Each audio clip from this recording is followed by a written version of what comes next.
Welcome to the Tech Egg. Don't get scrambled. Enjoy the video. You start by confirming model and firmware so you know which interface you see. This matters because menu labels differ. Once done, remove USB and HDMI devices to avoid boot conflicts and keep the remote in hand. Now power cycle.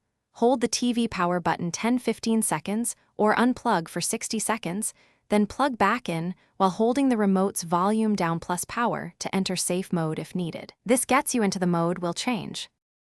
You'll now navigate the safe mode menu. Use the remote arrows and OK to move slowly and confirm each selection because some TVs hide normal mode under restart or exit safe mode. Make sure to read prompts.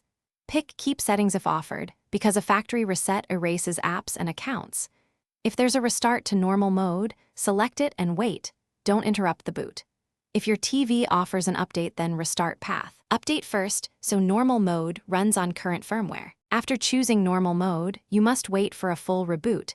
Cutting power mid-restart can corrupt the system. Once the TV boots, verify apps and network. If the set returns to safe mode, boot into recovery and select reboot to system or reinstall the official firmware via USB following your model instructions. If the remote won't control exit, repair it. And if nothing else works, a factory reset may fix stubborn faults. Note that's the last resort because it erases your settings. Thanks for watching. Consider subscribing if I helped unscramble your problems.